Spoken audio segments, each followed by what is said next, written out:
They are so small that we often step over them without noticing. They march in single-file lines across our kitchen counters, build tiny mounds in the cracks of our sidewalks, and disappear into the earth without a trace. We see them as a minor nuisance, a fleeting detail in our much larger world. But taken together, ants may be the most dominant life form on Earth.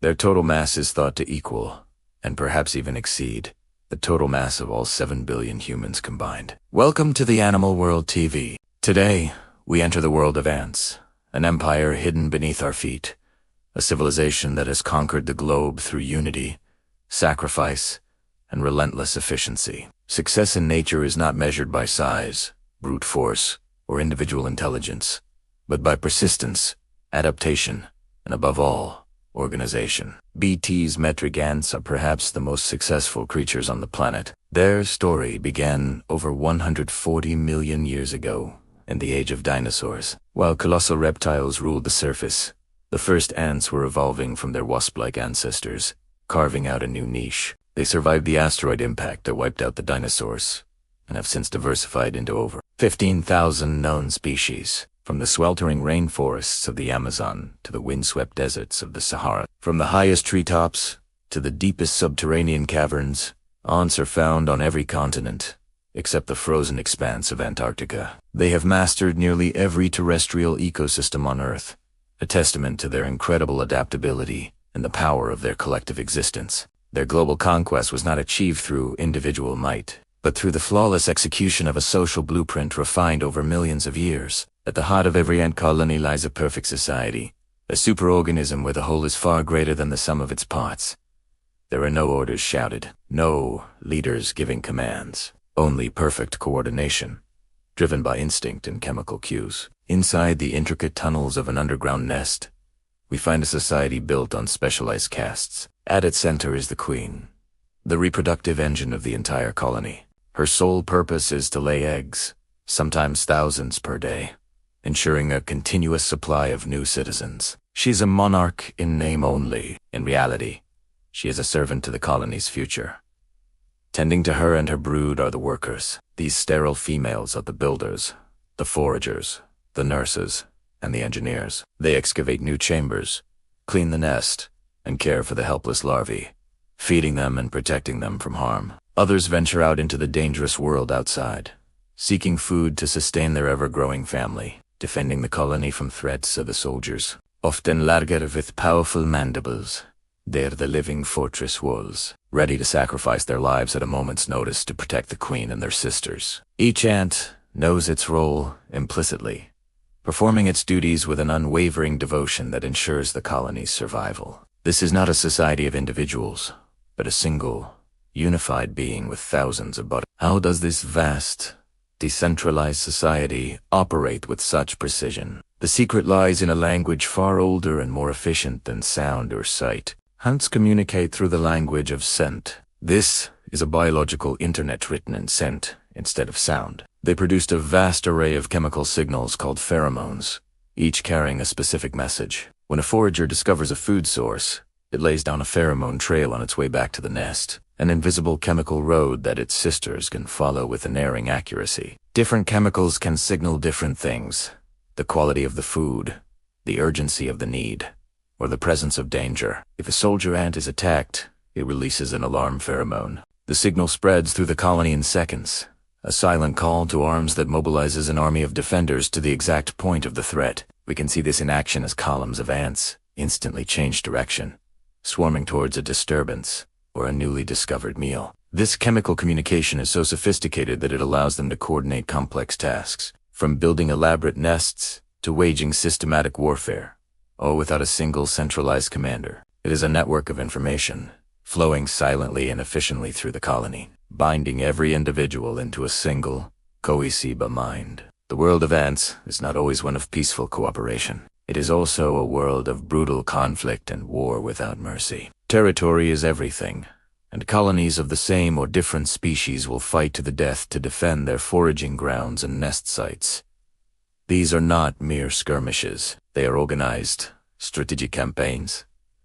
Ant wars have no heroes, only objectives. Entire armies, numbering in the tens of thousands, will clash in battles that can last for days, leaving the ground littered with the dead. Some species have taken this to a chilling extreme. Slave-making ants are the pirates of the ant world. They conduct organized raids on the nests of other species, not for food, but to steal their pupae and larvae. The stolen young are brought back and raised as slaves, forced to spend their lives caring for their captors and their captors' young. This is colony-level warfare, a struggle for resources and dominance, fought with a level of organization and ruthlessness that rivals any human conflict. Survival is the only morality, and the colonies needs justify any means. Across their vast global dominion, ants have evolved an astonishing diversity of forms and strategies. Each species represents a different evolutionary solution to the challenges of survival. In the Amazon rainforest, the bullet ant delivers what is considered the most painful insect sting in the world, a searing, throbbing pain that can last for 24 hours. This agonizing defense is a powerful deterrent against any would-be predator. In contrast, the invasive fire ants of South America have spread across the globe, overwhelming native ecosystems with their aggressive nature and painful, venomous stings. They form massive colonies and can even link their bodies together to create living rafts to survive floods. Meanwhile, the leafcutter ants are the planet's first and most successful farmers. They don't eat the leaves they meticulously harvest. Instead, they carry them back to their vast underground nests to cultivate a specialized fungus, which is their sole source of food. They are true agriculturalists, managing their fungal gardens with remarkable sophistication. And in the scorching heat of the Sahara, desert ants have become masters of extreme survival. They navigate using the sun's polarized light, counting their steps to find their way back to their tiny nest entrance in the vast, featureless landscape, all while enduring ground temperatures that would kill most other creatures in minutes. For all their strangeness, the world of ants is deeply intertwined with our own. We study ants, not because they are small, but because they solve big problems. Their interactions with the environment are complex. They are vital ecosystem engineers, turning over soil and dispersing seeds. And many plants have evolved mutualistic relationships with them, offering them food and shelter in exchange for protection from herbivores. However, they can also be significant agricultural pests, with species like fire ants and Argentine ants causing billions of dollars in damage to crops and infrastructure each year. Beyond their ecological impact, ants have become a profound source of inspiration for human technology. The way they forage for food has inspired algorithms for swarm robotics, where groups of simple robots can cooperate to perform complex tasks without a central controller. Their efficient, decentralized networks have provided models for logistics, systems, and telecommunications. The collective problem-solving abilities of a colony have even influenced the field of artificial intelligence, demonstrating how simple rules, when followed by many individuals, can lead to complex, intelligent behavior. The true power of ants lies not in any single individual, but in their absolute unity. An ant alone is fragile. Together, they are unstoppable. We see this power in their incredible feats of strength. A single worker can lift and carry objects up to 50 times its own body weight, a display of relative strength that dwarfs any other creature. But their collective power is even more astounding. When faced with a gap in their path, army ants will link their bodies together, forming living bridges for the rest of the colony to cross. They will sacrifice themselves without hesitation for the good of the whole. This is the essence of the superorganism.